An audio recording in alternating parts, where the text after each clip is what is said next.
He loved the people of North Carolina. He loved them with all his heart.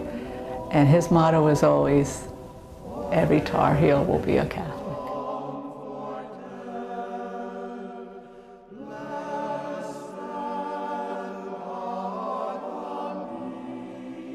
He heard a lot of stories about what these Catholics were like. He took it all with a great sense of humor. But so that didn't stop him from stopping wherever he was and calling like a town meeting. Look, here I am. You have any questions about the Catholic faith? No, or he might not even say that. He might just say, let's talk about God. Well, believe me, these were godly people. I mean, one thing they knew was their God and their Bible.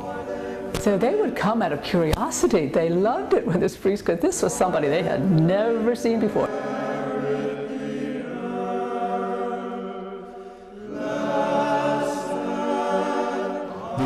Vocations today, the men who are being ordained to the priesthood are being influenced, I think, by Father Thomas Price still, because they know they're going off into rural places of North Carolina where they will not only be perhaps the minority in a very Protestant setting, but also be very instrumental in helping the Catholics in that area, but also what we see increasingly in our church today, in our world today, of people who are without a faith. And so evangelizers to those who are seeking a spiritual home.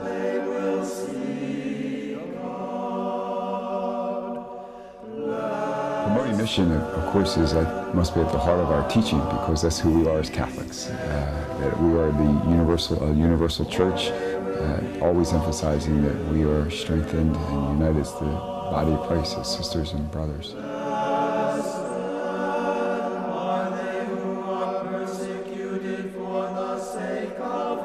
Our history began in the 1890s when Father Thomas Price, the first North Carolinian ordained as a priest, started being aware of the needs of children whose parents had died or whose parents were in distress because of the economy.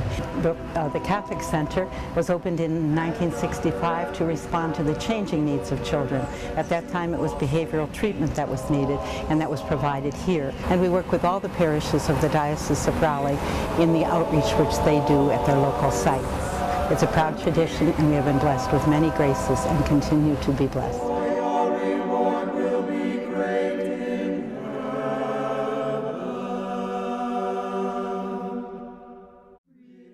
It is a magnificent parish, so near where Father Price was ordained, St. Thomas, and right in his backyard there. I think he'd be very proud if he could spend a day, as I recently did, at St. Mary's, and to see the incredible outreach, tremendous sense of social justice and charity.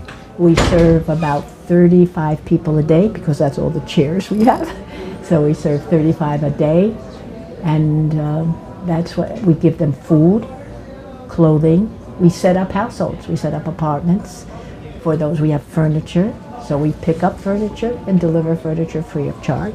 One time there was a little boy came in with his mother. It was a little Hispanic family, and the little boy said, every day we kneel down in our kitchen and we pray to God that He will send us a table and a chair someday. They went out of here with chairs, a table, everything. Yeah, it's so great to help them.